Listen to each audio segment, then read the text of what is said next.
4% battery. That was all the phone in Kate Morgan's pocket had left when she stopped a stranger in an Atlanta terminal and asked him for directions. She did not know his name. She did not know that the hand resting on the handle of his black leather case was covered in ink he had learned, 20 years ago, never to leave uncovered in public. She asked him one question. He answered it 6 words, already turning to leave. Then her daughter spoke. 7 years old, bald beneath a borrowed sweatshirt, too weak to stand on her own for more than a few steps at a time. One sentence, out of the mouth of a child fighting to stay alive, and the stranger stopped moving entirely. Not confused, not surprised. Still, the particular stillness of a man realizing he is about to do something he will not be able to undo. Within the hour, he had canceled a flight built to prevent a war between 2 criminal empires, a war only he had the standing to stop. He did not explain why. Not to Kate, not that day. It would take him a long time to explain it to himself. All she knew, standing in that terminal with a suitcase missing a wheel and a daughter running out of time, was this. A man made entirely of silence and consequence had just looked at her child and chosen a stranger's flight over his own war. She had no idea, yet, what that choice was going to cost him, or what it was going to cost her before either of them understood what they'd started.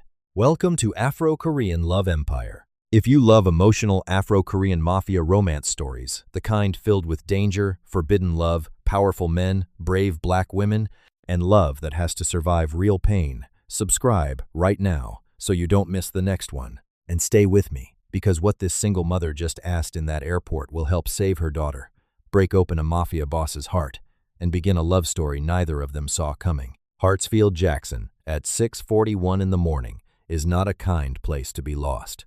Kate Morgan had never flown outside the country before. She had never needed a passport before. She had never had a reason big enough to make her learn a language of terminals and gates and connecting flights.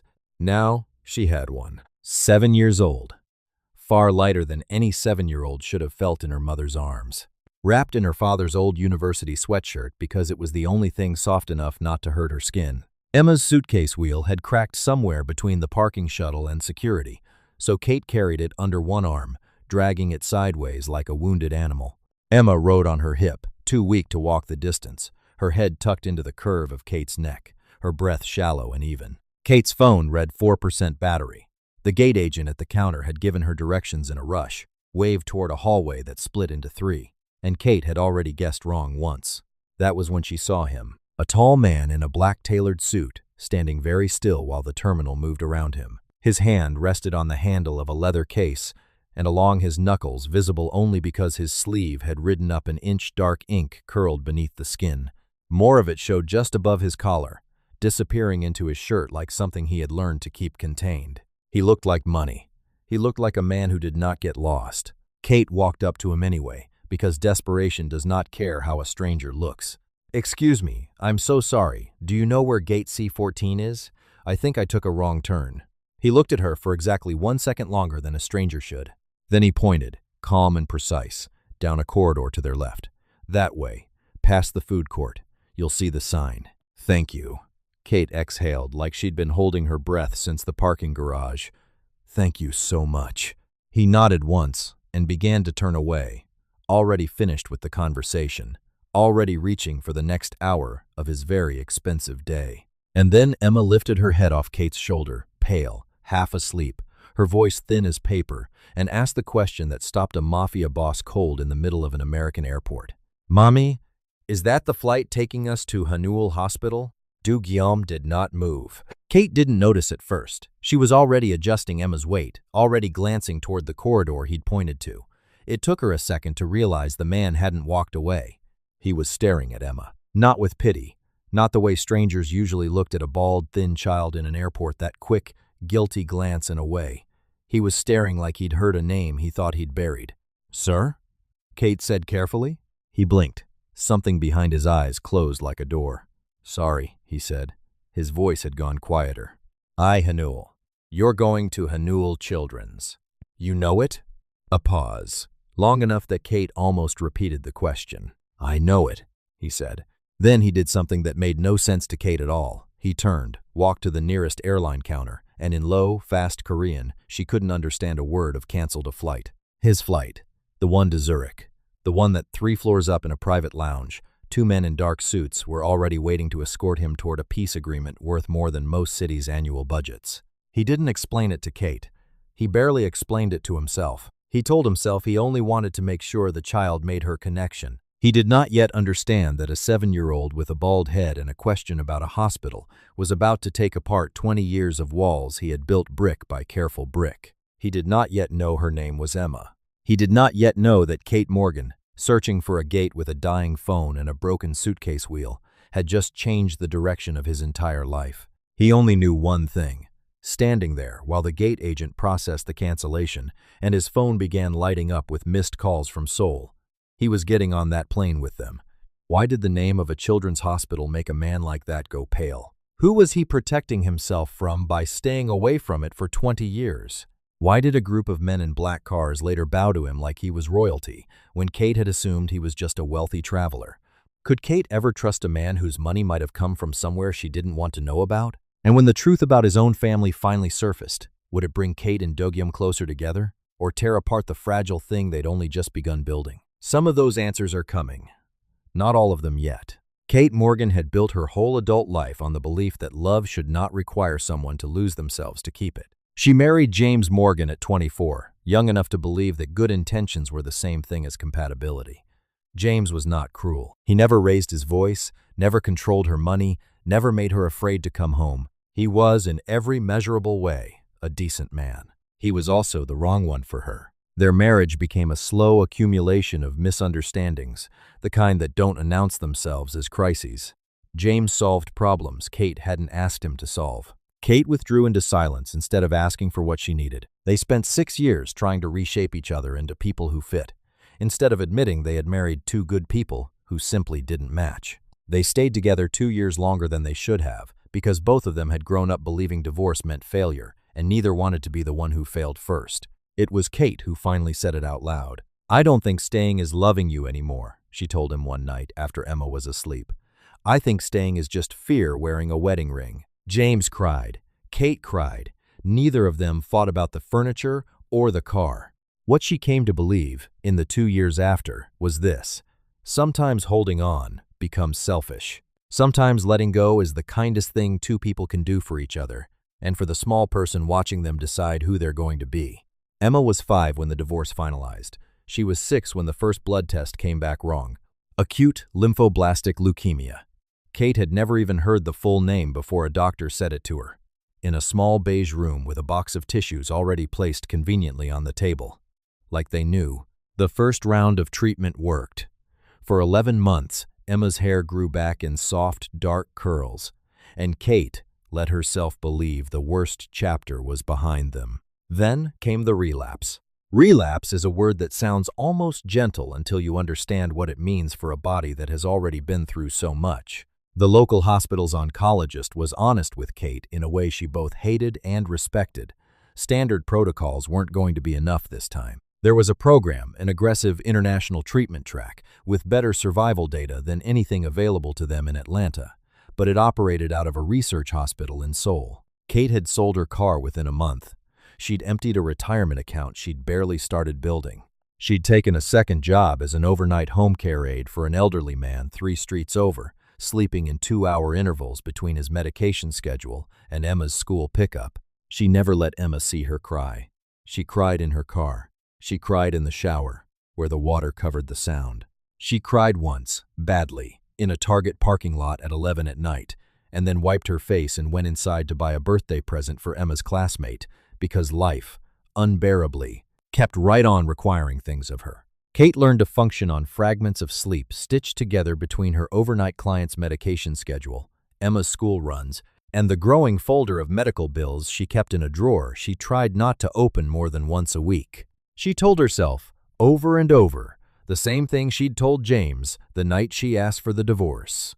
Sometimes, holding on becomes selfish. She wasn't going to let exhaustion make her someone Emma had to take care of, too. James helped where he could, driving Emma to appointments when Kate's shifts overlapped, sitting with her through the worst of the chemotherapy, nausea, learning to braid what was left of her hair before it fell out again. His guilt over the marriage's end sometimes made him overcorrect, showing up with solutions Kate hadn't asked for. But underneath the friction, he loved his daughter, and whatever else had broken between them, he and Kate were going to get her through this together. Neither of them knew that morning at the airport that a third person was about to insert himself into that fragile, exhausted, love-soaked arrangement. 20 years before he ever stood in an American airport, Seo Do-gyeom had a little sister who liked to draw. Ara was 10. She filled notebooks with houses that had too many windows and families that always included a dog, even though their family never had one. She had a laugh that made grown men who worked for their uncles stop what they were doing and smile despite themselves. She got tired first. Then she got bruises that didn't match anything. Then came the hospital and the word 19-year-old Do-gyeom, already being groomed by his uncle to inherit a world he hadn't chosen, would spend the rest of his life trying not to say out loud. Leukemia. He visited every day he could. He memorized her treatment schedule the way other young men memorized business ledgers. He promised her, more times than he could count, that he would always come back. The night everything changed, his uncle chairman, Seo Moon-ho, the man who had raised him since their parents died, needed him to deliver a payment, a gang settlement, money that would prevent a war between two organizations before it started. "I have to go," Do-gyeom told Ara, sitting on the edge of her hospital bed. "But I'll be back before you fall asleep, I promise." Ara's small hand had gripped his sleeve. "Stay," she'd whispered. "Please, just tonight." "I'll be back," he said again. "I promise, Ara." He was not back before she fell asleep. He was not back when her heart rate began to fall. He was not back when the machines started their long, flat scream. By the time he returned money delivered, deal secured, his uncle's approval finally earned the bed was empty, and a nurse was still holding a folded blanket she hadn't known what to do with. He has not set foot in Hanul Children's Cancer Institute since that night. For 20 years, he told himself he had no choice. The organization came first. Loyalty came first. Emotion was a weakness his uncle had trained out of him, one disappointment at a time, until Do-gyeom became exactly what the Black Crane organization needed him to be: calm, controlled, feared. He never spoke of Ara. His closest lieutenants knew only that the mention of children's hospitals made him leave a room. What almost no one knew was that, every year, an anonymous donation moved quietly into pediatric cancer charities across 3 countries, never traced back to him, never claimed, never enough, in his own mind, to matter. He had spent 2 decades believing he had no choice that night. He had not yet let himself consider that he had made one. In the years that followed, Moon-ho reshaped his grief into something useful. Emotion, his uncle told him again and again, was a door enemies could walk through, and men who ran empires did not have the luxury of feeling things that deeply. So Do-gyeom stopped feeling things where anyone could see. By 25, he had a reputation for silence so complete that rivals learned to fear his quiet more than another man's shouting. By 30, he had built shipping lines and hotel chains and security contracts across 3 countries, layering legitimate wealth over the organization's older, darker foundations, the way his uncle had taught him respectability as armor. The plane to Seoul was 3/4 empty in the back cabin, and Do-gyeom had, through a combination of money and quiet insistence, ended up seated directly across the aisle from Kate and Emma. Kate spent the first hour deciding whether to be grateful or suspicious. Rich men did not typically cancel international business trips over a stranger's sick child. She kept her answers to him short, polite, guarded. Somewhere over the Pacific, Emma's temperature spiked. It happened fast the way it always seemed to happen fast. One moment she was drowsy and quiet, the next her face was flushed, and a thin line of blood was tracking from her nose, and Kate's hands were shaking as she pressed a tissue to her daughter's face and pressed the call button so hard her knuckle went white. A flight attendant with medical training arrived within a minute. There was a portable kit, a cool cloth, calm instructions delivered in the practiced tone of someone trained for exactly this. Emma's fever came down. The bleeding stopped. It was, medically, a manageable event, frightening, but managed. What Kate noticed, once the adrenaline began to fade, was that the man across the aisle hadn't gone to find a different seat. He hadn't summoned a crew member to handle it and looked away. He'd simply sat, still and silent, close enough to help if help was needed, saying nothing, asking nothing, taking up no space he hadn't been given. Later, when Emma had drifted into an exhausted sleep, her small hand slid off the armrest and came to rest without either of them arranging it across Do-gyeom's knuckles. Across the ink he usually kept covered. He went completely still. He did not move his hand away. He did not check his phone. For nearly an hour, while the cabin lights dimmed and the plane hummed steadily westward, he sat like a man holding something made of glass, watching a sleeping child's fingers rest against a hand that had done things no child should ever have to know about. Kate watched him watch her daughter, and something in her chest, some small, tired, suspicious thing loosened by half an inch. Emma woke briefly somewhere over the Bering Sea, blinking up at him with the unguarded honesty. Only children and the very ill seemed to have left. "Did somebody you love get sick too?" she asked. Do-gyum's jaw tightened. "My little sister," he said. "Did she get better?" He opened his mouth. Nothing came out. Emma, too tired to notice the silence for what it was, simply closed her eyes again, her hand still resting over his. He did not answer her question that night. He would spend the next few months learning how to answer it. Seoul greeted them with 4 black vehicles idling at the curb and 6 men in dark suits who actually bowed. Deep from the waist, the instant Do-gyum stepped through the terminal doors. Kate stopped walking. "Who are you?" she asked. And there was no politeness left in her voice now, only the flat, clear demand of a mother recalculating a threat. Do-gyum didn't try to soften it. He decided somewhere over the Pacific that he owed her the truth, even if the truth cost him whatever fragile trust had built between them on that plane. "My name is Seo Do-gyum," he said. "I run an organization called the Black Crane. Some of what we do is entirely legal shipping, hotels, private security. Some of it is not." Kate's arms tightened around Emma. "You're Mafia." "Yes. And you followed us here." "I canceled a business trip that would have made me a great deal of money and possibly kept a war from starting between my organization and another," he said, "to make sure your daughter reached the hospital where my sister died, waiting for me to come back." The honesty of it landed harder than a lie would have.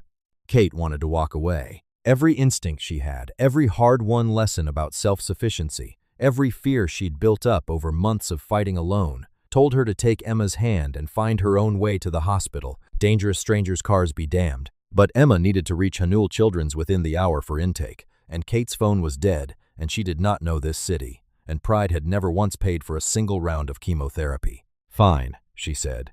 "You can drive us, but I need you to understand something." "Tell me." "Helping us does not give you the right to control us." Her voice didn't shake. "Not my decisions, not my daughter's care, not my life.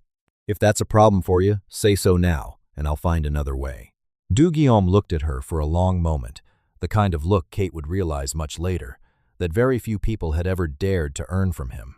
"Understood," he said. It was a small agreement, 2 words. But it was the first sign, small as a crack in stone, that this woman could move him without ever trying to seduce or manage him. She had simply told him the truth and expected him to respect it. He did. Hanul Children's Cancer Institute's intake team confirmed, within 2 days, that Emma qualified for the advanced protocol Kate had crossed an ocean for. The news should have felt like relief. Instead, it came wrapped in numbers that made Kate's stomach drop. The International Patient Fund had nearly exhausted its quarterly allocation.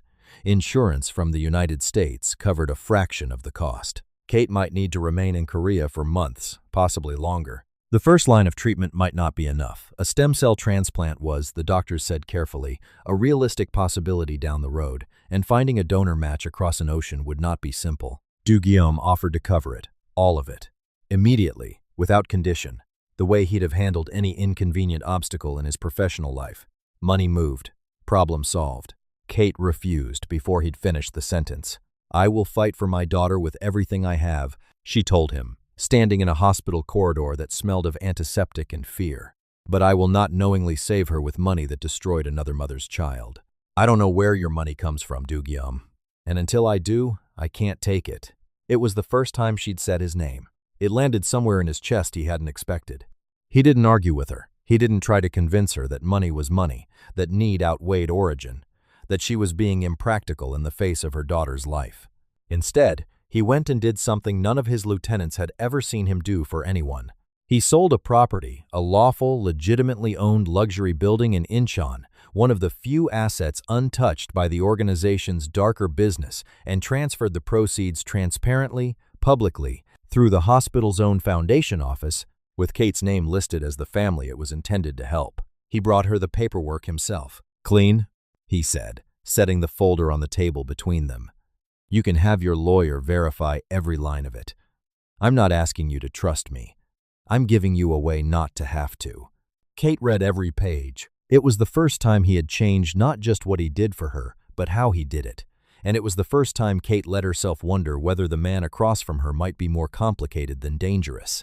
That same night, while Kate sat beside Emma's hospital bed watching her sleep, Do-gyom's phone lit up with a message from Jae-sung, his second-in-command of 15 years. "Zurich has collapsed. The council is calling an emergency vote." He had canceled one flight to remain beside a sick child he'd known for less than 3 days. He did not know that, in a boardroom on the other side of Seoul, powerful men had already begun deciding how to bury him for it. From this moment on, helping Emma would begin costing Do-gyom everything he once believed made him powerful. The consequences arrived quickly, and they arrived from every direction at once. The Zurich Agreement, the one meant to prevent open war between the Black Crane organization and their long-simmering rivals, collapsed within 48 hours of Do-gyom's absence. The White Serpent organization read his no-show as exactly what it looked like: disrespect, or weakness, or both. Negotiations that had taken 8 months to build were suddenly ash. Chairman Munho summoned Do-gyom to his private office and did not raise his voice. He never needed to. "You canceled Zurich," Munho said, "for a stranger's child. For a dead I owed for 20 years, Do-gyom answered. "I just didn't know her name yet." Munho's expression didn't change. "The organization does not care about your debts. Return to your responsibilities. Leave the woman and her daughter to the hospital's charity. That's what the fund exists for." Do-gyom did not leave. That refusal set everything else in motion. Jae-sung, watching his old friend and commander grow distracted, distant, unpredictable, began doing what any capable second-in-command eventually does when he believes his leader has become a liability. He started counting votes. Quietly, carefully, gathering senior members who agreed that a man capable of walking away from Zurich for a sick foreign child could no longer be trusted to lead an organization worth billions. A rival leader from the south, sensing opportunity in the chaos, proposed a new peace contingent on Do-gyom, marrying his daughter and formally binding the two organizations through blood and obligation, the old way, the way his uncle had always preferred. Munho brought the proposal to him personally, laid it out like a gift rather than a demand, and seemed genuinely confused when Do-gyom refused it without a second's hesitation. "You would choose chaos over stability," Munho said, "for a woman who won't even accept your money." "I'd choose honesty over a marriage built to settle a business dispute," Do-gyom answered. "I watched you build my entire life on obligations, dressed up as love. I'm done building anything else that way." His uncle did not raise his voice. He rarely did. But something in his expression shifted that day, quiet and final, and Do-gyom understood, walking out of that meeting, that he had just made an enemy of the only father he had ever known. Someone Do-gyom never learned who first leaked his connection to Kate to a Korean tabloid. Within days, reporters were camped near the hospital entrance, asking why a foreign single mother was receiving the personal attention and funding of one of the country's most feared, most private men. One of his hotels in Busan was set on fire in the middle of the night. No one was hurt. The message was unmistakable. The reporters found Kate once, just once. One of them followed her from the pharmacy to the parking structure, camera already up, kept calling her the crime boss's mistress, kept shouting questions while Emma was 2 floors above them fighting for her life. Kate finally turned around. "You should be ashamed of yourself," she said. The photo ran the next morning anyway, cropped to make her look cornered. Do-gyom saw it over breakfast, and for the first time since Ara's death, put his fist through a wall in his own office. He never told Kate that part. He simply arranged, quietly and permanently, for hospital security to walk her to her car every evening from then on, and said nothing else about it. A shipping contract worth millions was quietly sabotaged, cargo rerouted and lost at sea. A captain he'd trusted for a decade defected to the White Serpent camp without a word of warning, taking 3 warehouses worth of inventory with him. He survived one attempt on his life outside a restaurant 3 blocks from his own office, a street he'd walked 1,000 times without thinking twice about it. He remembers the sound first. Not gunfire, an engine, revving too hard, too close. Tires finding traction on wet asphalt a half second before his bodyguard's hand closed around his collar and yanked him sideways into the doorway they'd just left. The car didn't slow down. A single shot cracked out from the passenger window as it passed, and Do-Guillaume felt the heat of it, not the impact, just the heat. A line drawn an inch off his ribs before the vehicle was gone, taillights swallowed by the next intersection. His security team had him inside a vehicle within 90 seconds. A doctor was stitching the graze along his side within 20. He didn't go to a hospital. There was only one hospital in this city he was willing to walk into, and it wasn't the kind that treated gunshot wounds. No civilians were near. No child was ever within a mile of it. He confirmed that before he confirmed anything else, checking, in the middle of being shot at, whether Emma's route that morning had crossed anywhere near that street. It hadn't. He let himself breathe again, only after he knew. It was the clearest message anyone had sent him yet. Not a warning about his business, a warning about his priorities. His legal accounts were frozen for 6 days while the council reviewed irregularities that had never existed a month earlier. Piece by piece, the empire he had spent his adult life building began to come apart in his hands. None of it touched Emma. None of it touched Kate directly. He made sure of that with a precision that surprised even his own security detail, rerouting every threat, every confrontation, every ugly piece of business away from the hospital's doors. But it touched him. It hollowed him out, one meeting at a time. And still, every single day, he showed up at Haynol Children's in whatever hour he could steal and sat in the family waiting room like a man with nowhere more important to be. Somewhere in the middle of all of it, a smaller detail kept snagging at him. A discrepancy in the hospital's own funding records that had nothing to do with the council, nothing to do with Jae Sung, nothing to do with any of the war being fought over his head. He mentioned it to no one. He told himself it was nothing worth chasing yet, filed the thought away, and kept moving the way he'd filed away every uncomfortable thing about that hospital for 20 years, not knowing yet that this was the one thread he wasn't going to be able to leave alone. Kate noticed him before she trusted him. That was simply the order things happened in. She noticed the way he stood at the edge of Emma's hospital room instead of the center of it, as though he understood he hadn't yet earned the space closer to her bed. She noticed the exhaustion under his composure, the way his phone buzzed constantly with things he never let himself answer in front of Emma. She was not blind to his face, either the sharp lines of it, the quiet gravity he carried into a room. But it wasn't his looks that unsettled her most. It was that she kept looking for the angle. The catch. The moment his patience would run out and the control would show itself, she refused every gift he offered in those first weeks. A gold bracelet, sent without explanation, returned unopened. An offer to move her into a wing of his private residence declined flatly. A car and driver on permanent standby, she told him, evenly, that she'd take the subway. Thank you. Do-Guillaume was not used to hearing no. His entire adult life had been built around a currency of obedience. People did what he suggested because suggesting was, for him, functionally the same as commanding. Kate broke that pattern without raising her voice a single time. There was a night, early on, when he'd had a full staff of movers waiting outside her rented apartment, ready to relocate her belongings into guest quarters at his residence, without so much as a conversation first. Kate had stood in the doorway and sent every single one of them away. "You don't get to rearrange my life because you're afraid something might happen to it," she told him, her voice shaking with something closer to fury than gratitude. "If you want to help me, Do-Guillaume, you ask. You don't just build the outcome and hand it to me finished." He had not had a plan for that response. No one had ever refused an offer like that from him before, let alone refused it with her hands on her hips and her daughter's medicine schedule taped to the wall behind her, as though the apartment itself was proof she didn't need rescuing, only support.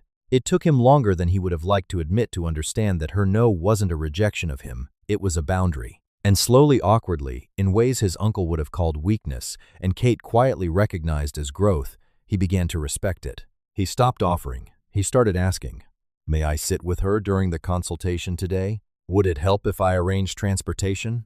Only if you want it? I found her old doctor's former colleague, the one who treated my sister. Would you like me to bring him in as a second opinion, if that's something you'd want?" He arranged video calls timed around Kate's schedule, so James could join Emma's appointments from Atlanta, never once suggesting he should replace that seat at the table. Kate began to notice that his actions repeated, that the same quiet reliability showed up on good days and terrible ones alike. She had learned the hard way that promises meant very little. Repeated behavior meant almost everything. She started, carefully, to trust it. The night Emma had her first serious treatment reaction, a fever that climbed too fast, a rash that had every nurse on the floor moving with clipped urgency, a doctor's voice pitched a half-tone too calm. Kate held herself together with something close to violence. She smiled at Emma. She sang the small, off-key song Emma liked before sleep. She stayed steady until her daughter's breathing evened out and her small hand went slack against the blanket. Then Kate walked to the stairwell at the end of the hall, sat down on the cold concrete step, and broke. She didn't hear Du Guillaume arrive. She only became aware of him when he lowered himself onto the step beside her, not close enough to crowd her, not far enough to pretend he hadn't seen. He didn't touch her. Not yet. He sat in silence long enough that Kate's breathing began, slowly, to steady itself just from having someone there. "I was 19, he said finally, staring at the wall across from them instead of at her, "the night my sister died." Kate went still. She asked me to stay. His voice had gone low, controlled in the particular way of a man, forcing calm over something jagged. I told her I would come back before she slept. I believed that promise was enough. It wasn't. He told her the rest in pieces, the delivery, the deal, the empty bed. 20 years of a hospital he had never once walked back into until a stranger's daughter asked him for directions to it. Kate reached over without thinking and took his hand. And Du Guillaume, feared by men who ran cities, obeyed without question by dozens who would kill on his word, cried for the first time in 20 years, silent and shaking, in a hospital stairwell, holding the hand of a woman he had known for less than 3 weeks. They did not kiss. It would have felt wrong, cheap, almost, against the size of what had just been said out loud for the first time. If this moment touched you, leave a heart for everyone carrying grief they have never known how to release. And if you believe healing can sometimes begin through another person's kindness, like this video, and stay with us because Du Guillaume had finally opened his heart, but the truth waiting for him could destroy everything growing between them. What grew after that night grew slowly, in the kind of ordinary moments no one writes songs about. Du Guillaume learned Emma's medicine schedule the way he'd once memorized shipping routes without being asked, without ever once being late. He read to her from a stack of picture books Kate kept in her hospital bag, and Emma, delighted to finally have an adult to correct, interrupted his careful, accented English constantly. "It's not 'the pig went to the market,'" she informed him solemnly, holding up the book. "It's 'to market.' No, 'to market,'" he repeated, and she nodded like a satisfied teacher. He tried to cook once, in the small family kitchen down the hall from Emma's room, attempting something simple Kate had mentioned Emma missed from home. He burned it thoroughly enough that the smoke detector activated, and Emma, weak, tired, 3 days post-treatment, laughed so hard a nurse came to check on her, certain something must be wrong. Nothing was wrong. Everything, for the first time in a long while, felt almost right. Kate saw him without the suit one evening, sleeves rolled, sitting cross-legged on the floor of Emma's room, patiently holding a box of crayons while Emma directed him on the exact shade of blue a superhero's cape required.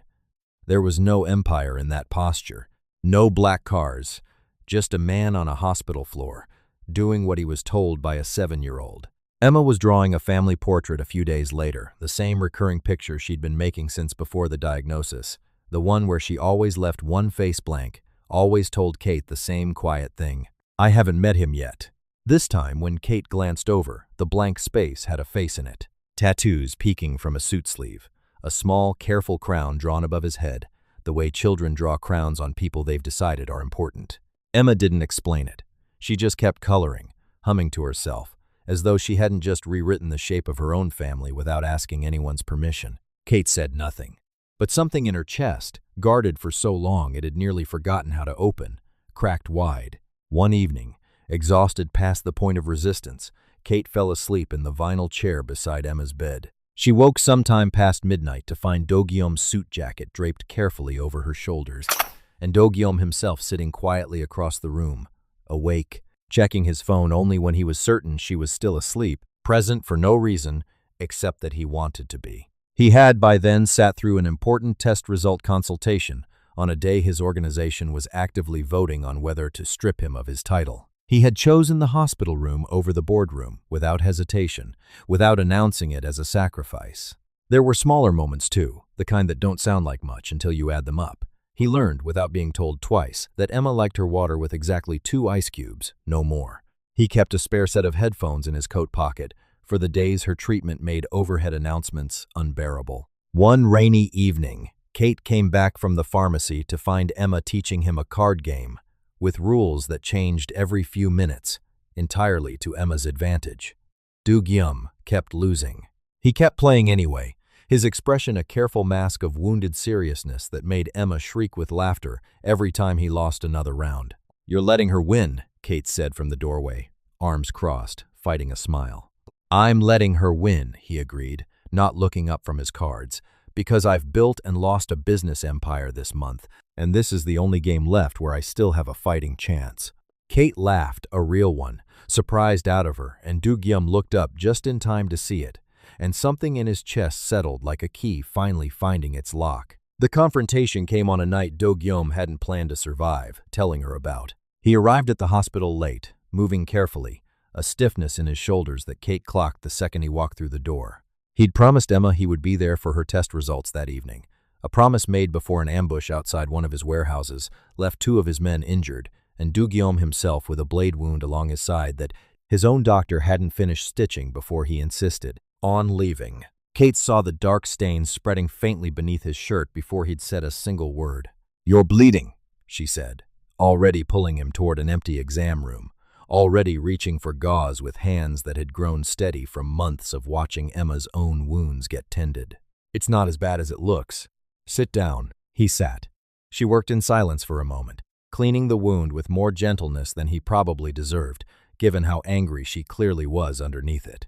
"Why did you come here like this?" she finally asked, not looking up. "I told Emma I would be here." "And what happens when she starts depending on you?" Her hands paused. "What happens to her if one of these situations goes differently? What happens to her if you don't walk through that door one day?" Do-gyum looked at her. Really looked, the way he rarely allowed himself to. "What happens when you do?" he asked quietly. "Depend on me, I mean." The air in the small room changed. Kate's hand was still resting against his side, gauze half-taped, her face inches from his. For one long second, neither of them moved. His eyes dropped to her mouth. Hers didn't look away. They almost kissed. Kate stepped back first. "I don't know whether this is love, fear, or gratitude," she said, and her voice wasn't steady anymore. "And I owe it to Emma, and to myself to be sure before I let it be more than it already is." Do-gyum nodded slowly, something aching and patient in his face. "Then I'll wait," he said, "until you know." He did not push. He did not sulk. He finished letting her bandage the wound, thanked her, and left the door open exactly where she'd closed it, a boundary honored instead of tested. James Morgan arrived in Seoul 11 days later, summoned by the growing seriousness of Emma's treatment plan, and, if he was honest with himself, by a restlessness he couldn't ignore about the man his daughter kept mentioning in every phone call. He was not prepared for Do-gyum, not the tattoos, not the quiet authority that seemed to bend the air around him, not the 4 men who trailed a respectful distance behind him through the hospital lobby like an honor guard. "You're the one who's been paying for all this," James said, the first time they were alone together, in the same low-lit family waiting room where so much of this story had already happened. "I'm the one who tried to," Do-gyum said. Kate wouldn't accept it until she could see exactly where the money came from. "She made me prove it." James absorbed that for a moment. It didn't match whatever picture he'd built in his head. "And Emma," James said, "what are your intentions toward my daughter?" "To keep showing up," Do-gyum said simply. "For as long as she'll let me. I'm not trying to be her father, Mr. Morgan. She already has one. I've watched her talk about you enough to know exactly how much that means to her." It wasn't a smooth introduction. There was tension in every conversation that first week. James's guarded questions, Do-gyum's careful, unpracticed honesty.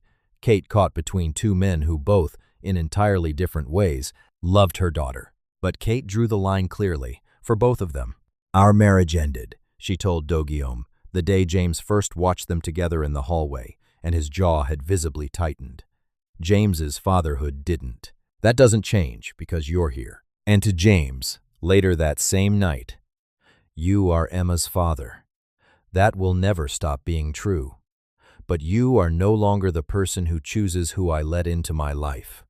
James, to his credit, did not fight the ground he'd already lost in the divorce. He instead watched Do-gyum sit through hours of consultations he had no obligation to attend, watched him learn the correct dosage names without being quizzed, watched Emma reach for his hand as easily as she reached for her father's during a difficult procedure. Somewhere in the second week, watching Do-gyum carefully braid 3 uneven sections of Emma's returning hair, because Kate's hands were shaking too badly that morning to manage it herself, James's suspicion softened into something closer to reluctant respect. He never told Do-gyum that directly. He didn't have to. Men like that understood each other in silences as much as words.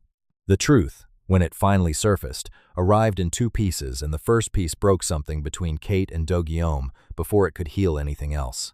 Do-gyum had spent weeks quietly pulling at the loose thread he'd first noticed months earlier, the persistent, unexplainable shortfall in Hanuil Children's pediatric equipment budget, dating back exactly 20 years, buried under a hospital's worth of routine paperwork no one had thought to question in 2 decades. What he found nearly stopped his heart. He didn't tell anyone that night, not Kate, not his own lawyer. He sat in his car outside the hospital for over an hour, engine off, staring at nothing, turning 1 page of financial records over and over in his hands, as though reading it again might change what it said. It didn't.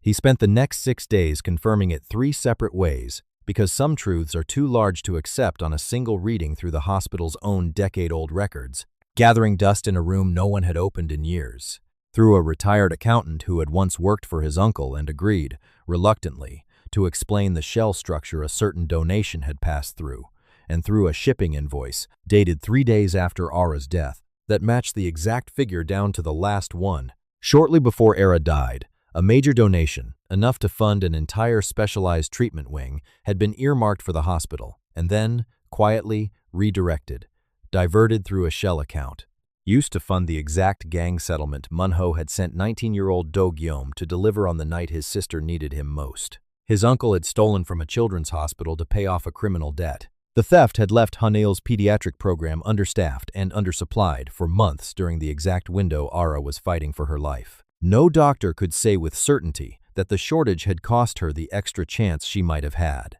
but it had reduced the hospital's capacity, delayed a specialist consult by 19 critical days, strained resources that other children, and possibly Ara herself, had needed. Do-gyum had spent 20 years believing he'd failed his sister by leaving her side. He now understood he had also spent 20 years protecting the man whose greed had helped create the circumstances around her death, and calling that protection loyalty. He didn't tell Kate immediately. He wanted proof first, documentation solid enough to survive what he already knew would be a war within his own organization. He told himself the delay was strategy. He also, quietly, told his attorneys to open a conversation with prosecutors he'd spent his career avoiding. If he was going to burn the empire down, he wanted to do it on terms that let him walk out the other side.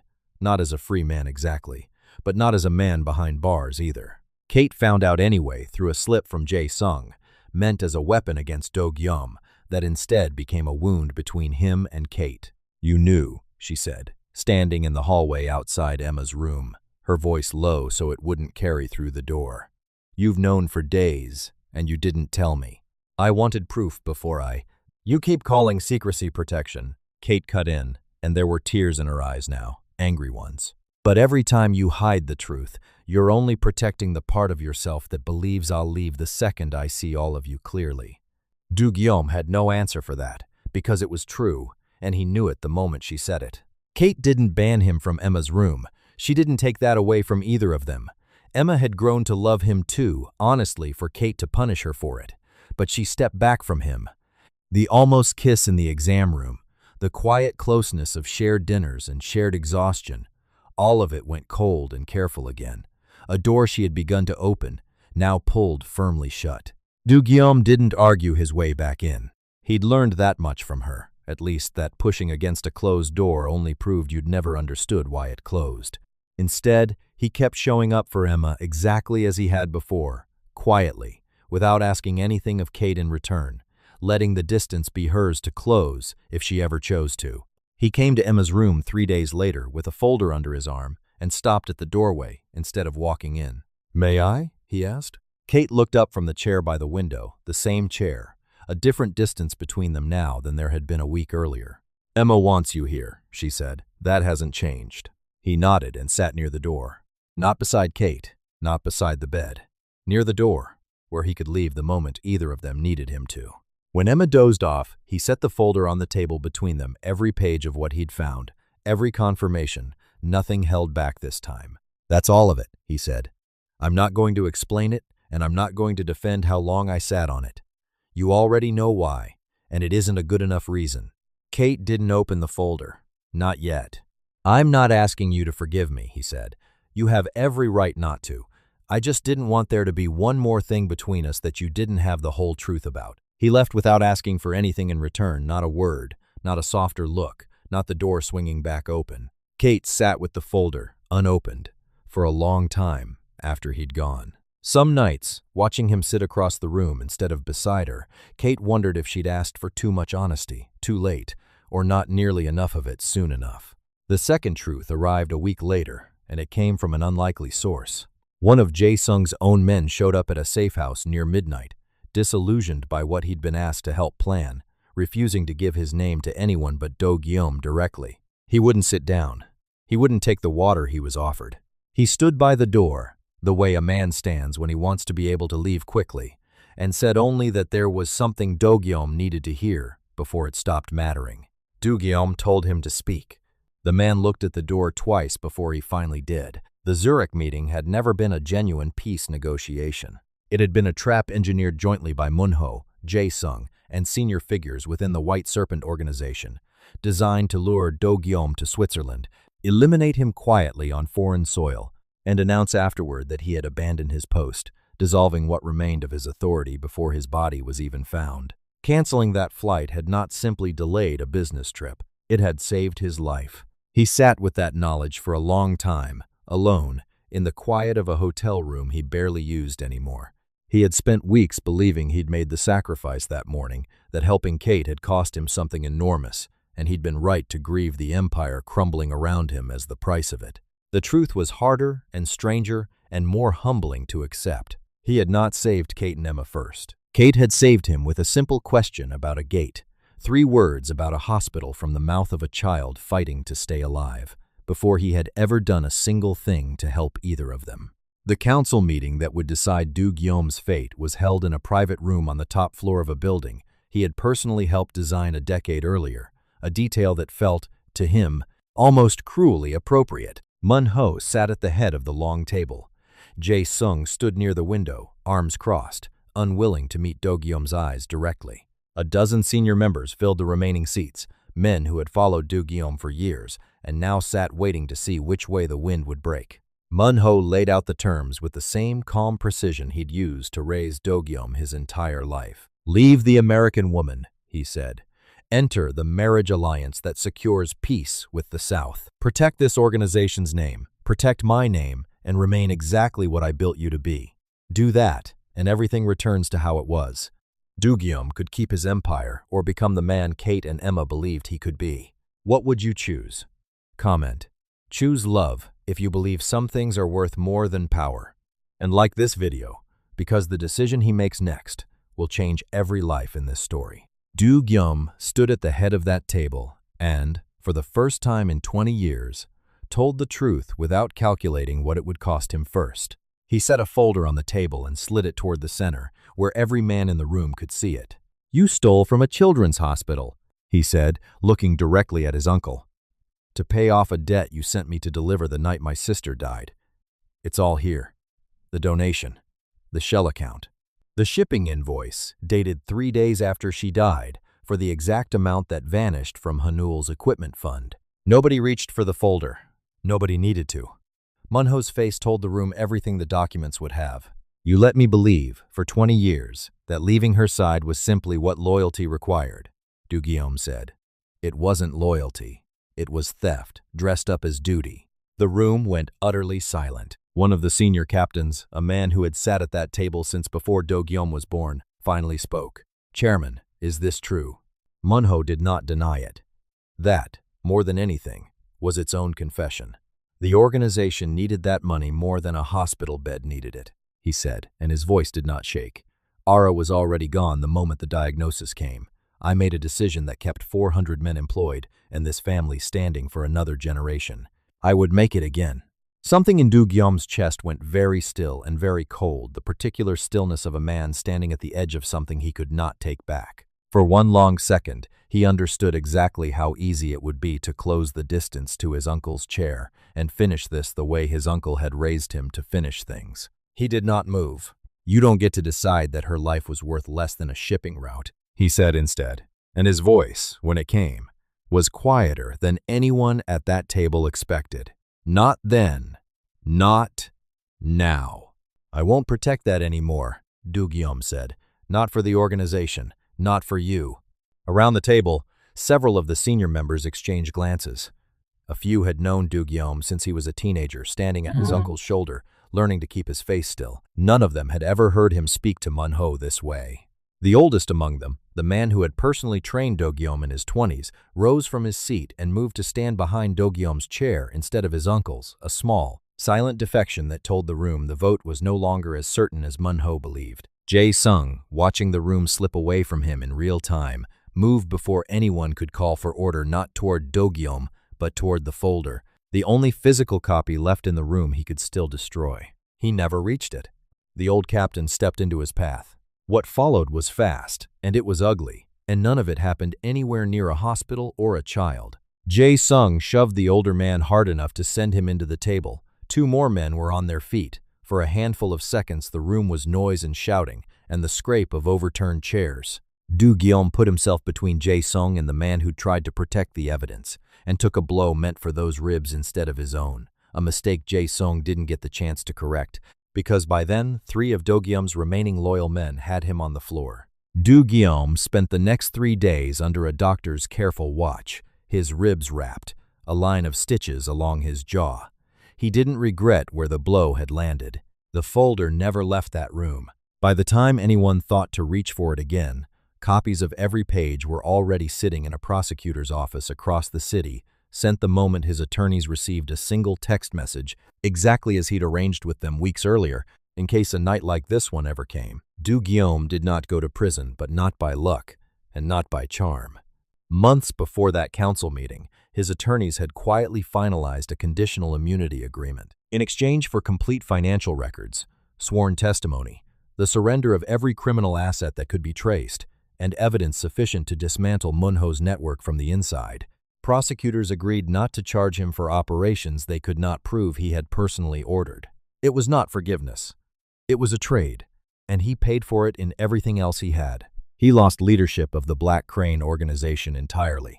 Its criminal operations were surrendered, dismantled, or seized. Illegal wealth built over decades was stripped away piece by piece. Legitimate businesses that had depended on the organization's protection collapsed without it. Former allies who had once bowed to him in airport terminals turned their faces away when they passed him now. His name, once spoken with fear, became a cautionary story instead. He lost, too, the strange safety of being feared, the particular quiet that comes from knowing no one will test you. For the first time since he was 19 years old, people spoke to him without measuring every word first. It unsettled him more than the financial losses did. It also, slowly, started to feel like breathing room. He retained only what could be proven, in full daylight, to be lawfully his. He used every remaining cent of it to restore Hanul Children's leukemia program to what it should have been for the last 20 years. His real punishment, the one that mattered, was learning to build a life without fear, without unlimited power, without the armor that had protected him from ever having to feel anything for 2 decades straight. Emma's own fight, through all of this, never paused for a single day. The first line of treatment produced only a partial response enough to stabilize her, not enough to call it victory. The doctors recommended what they'd warned might come, a stem cell transplant. Kate and James were both tested. Neither was a suitable match. Extended family, tested one by one across an anxious month, came back the same disappointing way. Du Guillaume, stripped of nearly everything else he'd built his identity around, threw what remained of his resources and connections into something that had nothing to do with power and everything to do with hope. A transparent, public donor registration campaign run through Korean American churches, university health centers, community organizations, and hospitals on both sides of the ocean. Weeks passed. Kate watched him keep showing up at the hospital long after he had any empire left to make his presence feel significant, and understood, finally, that whatever had kept him coming back was never his money or his name. It had only ever been this, a promise kept, over and over, to a child who wasn't his. There were false starts along the way, a match that looked promising and then fell through at the final screening, a donor who backed out after learning what the procedure would actually require, a 2-week stretch where Emma's counts dropped low enough that the doctors quietly moved up the urgency of the search. Kate stopped sleeping properly during that stretch. Do-Guillaume stopped attending anything that wasn't directly related to finding a match, spending entire days on the phone with registries across 2 continents, learning more about human leukocyte antigen typing than he'd ever expected to know about anything in his life. A match was found, eventually, through an unassuming blood drive at a Korean American community festival in Georgia, close enough to where this had all started that Kate wept when she heard the location. Emma's transplant was long. It was frightening. It required a kind of patience none of them had left, and they found it anyway, together, in shifts, at her bedside. The first 10 days afterward were the hardest, Emma too weak to do more than sleep, her body absorbing something like grief and hope at once as the new cells slowly began their work. Kate counting blood counts on a whiteboard the way other people count blessings. Do-Guillaume read to her during the hours Kate finally allowed herself to rest, his voice low and steady, mispronouncing words on purpose sometimes just to hear her correct him, even half asleep, even too tired to fully open her eyes. On day 7, an infection spiked her fever high enough that a doctor used the word concerning instead of the gentler words they'd all grown used to. Kate didn't leave the room for 11 hours. Do-Guillaume didn't either, standing at the window with his phone switched off for the first time since he could remember, doing the only thing left that was still entirely his to do, staying. By morning, the fever broke. On the 11th day, her counts began to climb. By the 3rd week, she was strong enough to ask for a color she hadn't seen in her crayon box in months, a real conversation about something other than medicine, which felt, to everyone in that room, like the loudest kind of good news.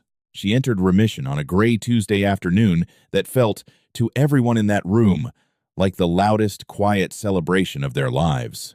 Kate found Do-Guillaume on the hospital's rooftop garden that same evening, staring out at a skyline that no longer held a single building with his name on it. "When I met you," he said, without turning around, "I thought canceling my flight was the sacrifice. I didn't understand yet that loving you would ask me to cancel the entire life I had built." Kate came to stand beside him. "I didn't fall in love with the Mafia boss," she told him. "I fell in love with the man who stayed." He turned to face her then, and there was no empire behind him anymore. No black cars, no guards, no walls. Just a man who had kept coming back, every single time, for reasons that had stopped being about guilt a long time ago. Kate reached up. This time, neither of them stopped it. Their first real kiss was quiet, and it was earned, and it held more weight than anything either of them had felt in years. Not the rush of danger or wealth or rescue, but the slow, hard-won relief of 2 people who had finally chosen each other freely, with nothing left to prove and nothing left to hide. 2 years later, Emma Morgan remained in remission, a fact the family still said out loud sometimes, quietly, like a prayer they didn't want to stop repeating. Kate and Do-Guillaume married in a small ceremony that included exactly the people who had earned a place in it. James stood near the front, not as an outsider tolerated for Emma's sake, but as her father, in a family that had simply grown wider instead of breaking apart. He and Do-Guillaume had built, over 2 years, something neither of them would have predicted in that first tense hospital hallway. Not friendship exactly, but a mutual, hard-earned respect between 2 men who both loved the same little girl. James walked Kate down the short aisle himself, at her request. When he placed her hand in Do-Guillaume's, he leaned in close enough for only the 2 of them to hear. "Keep showing up," James said. "That's all I ever needed to know about you." I intend to, Du-gyeom answered. Kate and Du-gyeom built something new together out of everything the old life had cost them. The Ara Emma Childhood Leukemia Foundation, for families forced to travel internationally for the kind of care Emma had once needed so desperately. Du-gyeom turned his understanding of logistics towards something that finally deserved it. Kate spent her days sitting with frightened parents in the earliest, worst hours of a diagnosis, the hours she remembered too well, walking them through what came next. The final scene of this story returns to where it all began, Atlanta's airport, the same terminal, the same stretch of hallway near Gate C-14. Emma, older now, her hair grown long and dark and entirely her own again, stood between her mother and the man she still, affectionately, called Mr. Du. What would have happened, she asked, looking up at both of them, if Mommy had asked somebody else for directions? Du-gyeom looked at Kate for a long moment before he answered. Your mother wasn't lost that morning, he said. She was searching for a gate. I was the one who needed someone to show me the way home. Kate took one of his hands. Emma took the other. Nothing about the airport had changed. Everything about the three people standing in it had. Kate glanced sideways at the man who'd once pointed a stranger toward the right corridor and then quietly rearranged the rest of his life around her daughter's survival. He wasn't wearing black anymore. Not today, just a simple gray sweater, sleeves pushed up, the ink along his knuckles no longer something he thought to hide. And together, a mother who had never stopped fighting, a man who had finally stopped hiding, and the little girl who had somehow, without ever meaning to, saved them both. They walked toward their flight as a family. No black cars waited outside this time. No guards trailed a careful distance behind. Just a family, moving through an ordinary morning, the way ordinary families do. Sometimes asking for help does not make you weak. Sometimes it opens a door for someone else who has been lost much longer than you. And sometimes the flight you miss becomes the life you were always meant to find. If Kate, Emma, and Du-gyeom's story touched your heart, subscribe to Afro-Korean Love Empire for more emotional Afro-Korean Mafia romance stories. Like this video so more people can discover it, and tell us in the comments at what moment did you realize Du-gyeom was already becoming part of their family. Until the next story, remember, the strongest love is not always the love that holds on. Sometimes it is the love brave enough to change. Thank you for watching. I love knowing who's in the same room with me, even from a screen away. So tell me, which country are you watching from?